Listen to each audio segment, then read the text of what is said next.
Kakek mau bertanya, kakek tidak. Uji nak rekam.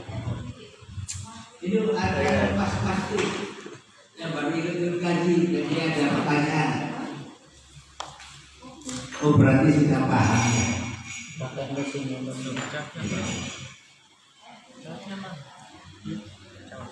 Itu kepegangan.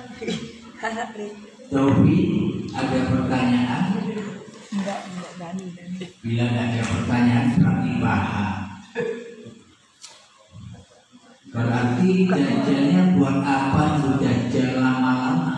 Sejak Nabi Adam sampai kanjeng Nabi Muhammad dulu juga nunggu dajjal, tapi ya udah datang.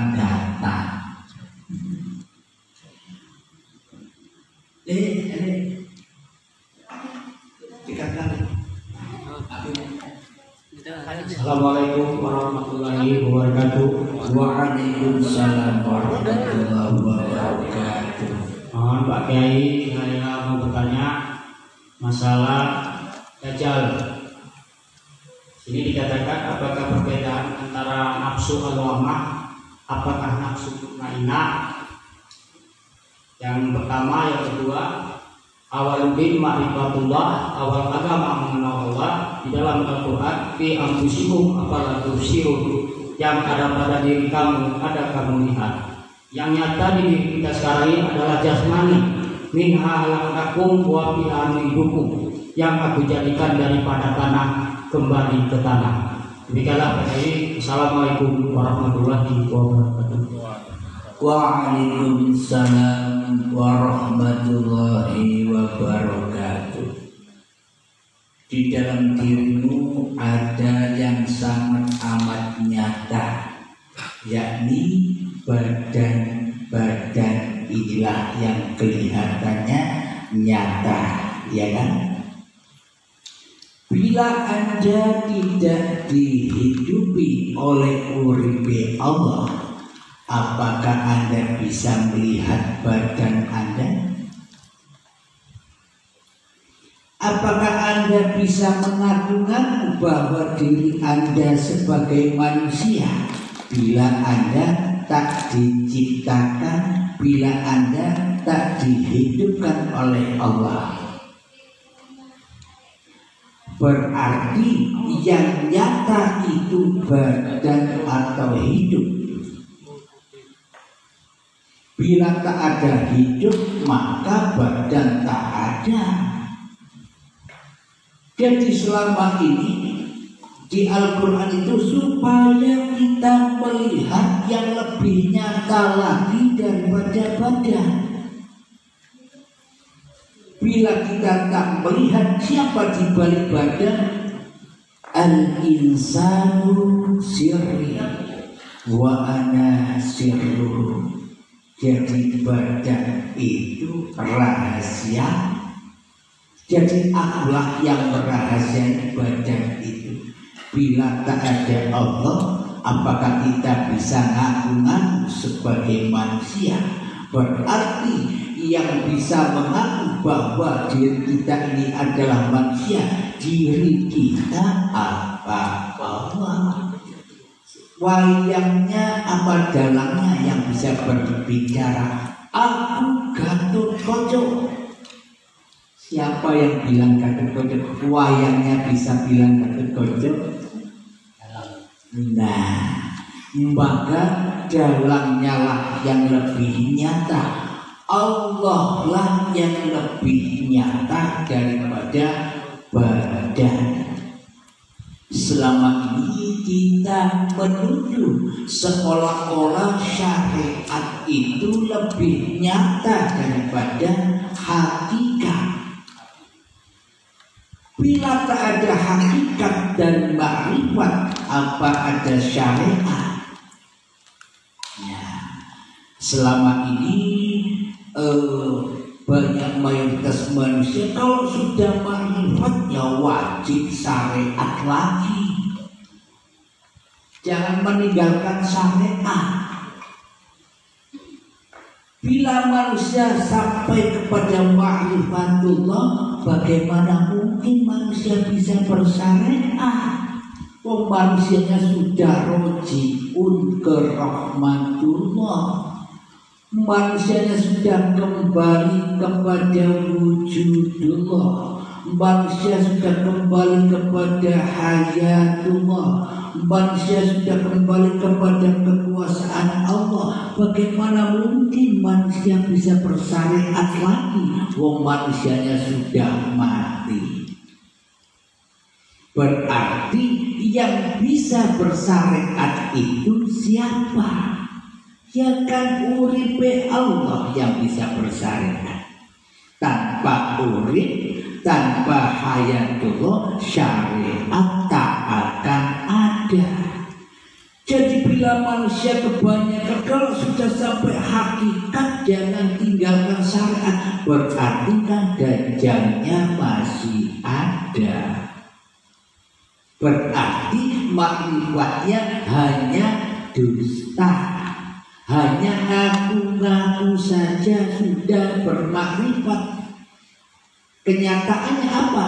Masih merasa bisa bersyariat. Jadi apa tujuan syariat-syariat itu diperuntukkan untuk manusia? Supaya bisa kembali kepada ma'rifatullah.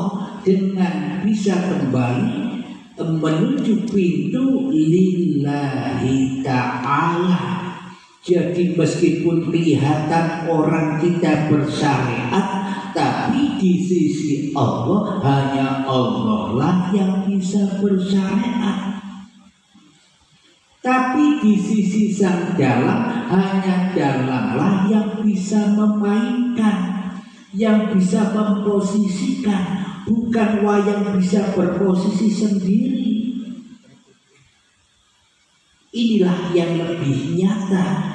Jadi Allah lah yang lebih nyata daripada manusia. Bagi hamba yang sudah rela, yang sudah ridho kembali rojiun kepada Tuhannya. Awalnya Anda kan goib. Umur berapa kita sekarang? 50 tahun yang lalu kan kita goib. Kita tidak ada. Sebentar lagi pun kita kembali ke alam kegoiban. Yang wujud ya hanya Allah. Siapa? Anak, cucu, cicit, orang-orang yang akan datang kan semuanya merasa dirinya wujud karena ada hidup. Jadi sebenarnya yang tak pernah mati dialah Allah yang hidup terus menerus mulai awal dan akhir, ya Allah yang ada.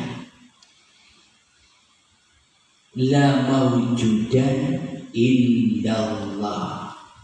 Jadi afdalul dzikri fa'lam annahu, sebaik-baiknya seagung-agungnya zikir adalah la ilaha illallah.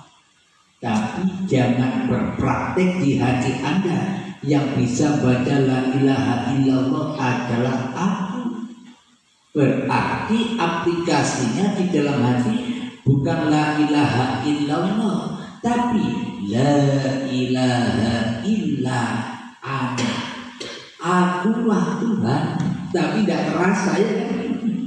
Tidak terasa kita mentuhankan diri kita selama ini, tidak terasa.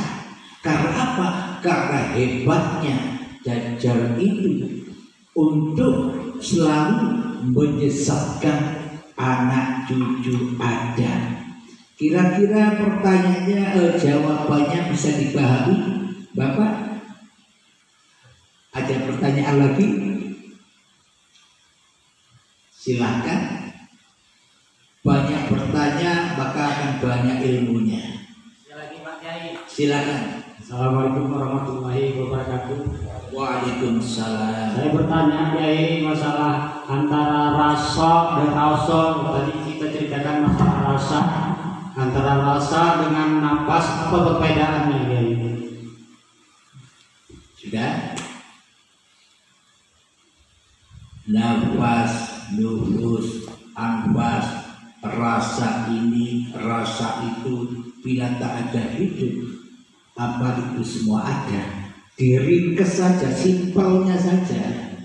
Kalau kita bahas nafas panjang, tapi tanpa hidup dikembalikan semua sesebutan yang Anda sebutkan, nafas, nufus, anfus, rasa apapun itu, bila yang jadi Tuhan di dalam hati kita masih diri manusia kita, ya percuma. Jadi semua tergantung hati. Bila yang wujud masih manusianya, Allahnya pasti goib. Apapun rasa-rasa Anda, apapun semua perbuatan Anda, ya fana, hancur, tidak bisa kekal. Karena yang jadi Tuhan yang fana, yang dituhankan di dalam hatinya yang bakal hancur. Bila ingin ibadah dan perbuatan kita kekal, ya biarkan Allah yang maha kekal yang mengerjakannya. Jadi di dalam hati kita tidak mengaku-akui hidup ini hidupku, kerjaan ini kerja tenang wae, ikuti wae, melaku saenake wae. Yang terpenting jangan lepaskan tali Allah. Maksudnya di dalam hati, aku bisa begini ini karena dikuasai oleh Allah. Seumpama di situ terjadi kebaikan, Anda dipuji orang lain, Anda tak peduli. Ketika di situ ada keburukan, Anda dihina orang lain, ya Anda pun tak peduli. Karena semua yang berlaku bukan laku Anda. Ayatnya sudah jelas di dalam Al-Quran. Wallahu khalaqakum wa ma ta'malun. Allah lah pencipta diri manusiamu, dan Allah lah pencipta seluruh perbuatanmu. Tapi mayoritas manusia tidak rela, tidak ridho. Bila laku-laku ini lakunya Allah, kebanyakan manusia tidak ridho kan. Bila kebaikan pasti pulang kepada Allah, akan tetapi keburukan pasti pulangnya ya kepada manusianya. Berarti ada dua Tuhan, Tuhan kebaikan dan Tuhan keburukan. Berarti Allah tidak kuasa. Padahal Allah berkuasa atas segala sesuatu. Berarti kalau segala sesuatu ya segala-galanya Allah yang berkuasa di dalamnya. Maka dari itu ditanamkan niat yang lillah di dalam hati ini. Maksudnya lillah. Kalau urip ini masih urip menungsone, bila hidup ini masih diakui hidup manusianya, selamanya tak bisa lillah. Pasti kembali pulangnya li nafsi. Karena diri manusianya belum jadi Muhammad Rasulullah. Bagaimana Muhammad Rasulullah itu? Di dalam Al-Quran, Muhammad bukan kamu yang bisa melempar, aku yang melempar.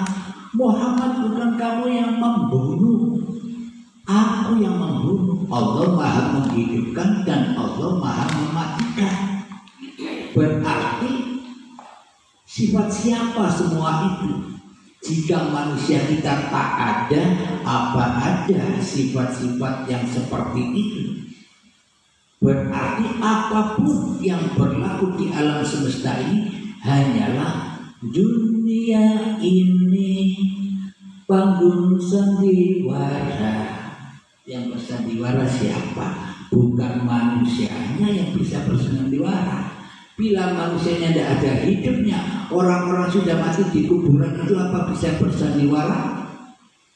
Nah, ketika Anda nanti sudah mati, Anda akan tahu, oh ternyata selama ini yang bersandiwara atas diri itu adalah Allah. Kenapa selama ini aku tidak tahu? Ya Allah, kembalikanlah aku ke dunia ini lagi ya Allah, agar aku bisa beramal soleh, agar aku tidak mengaku-ngakui lagi bahwa hidup ini hidupku, agar aku tidak mengaku-ngakui lagi bahwa badan ini badanku. Semua hanya milikmu ya Allah, semua hanya lillah ya Allah. Kalau sudah mati sadar bahwa semuanya hanya milik Allah. Kira-kira terjawab pertanyaannya? Ada lagi?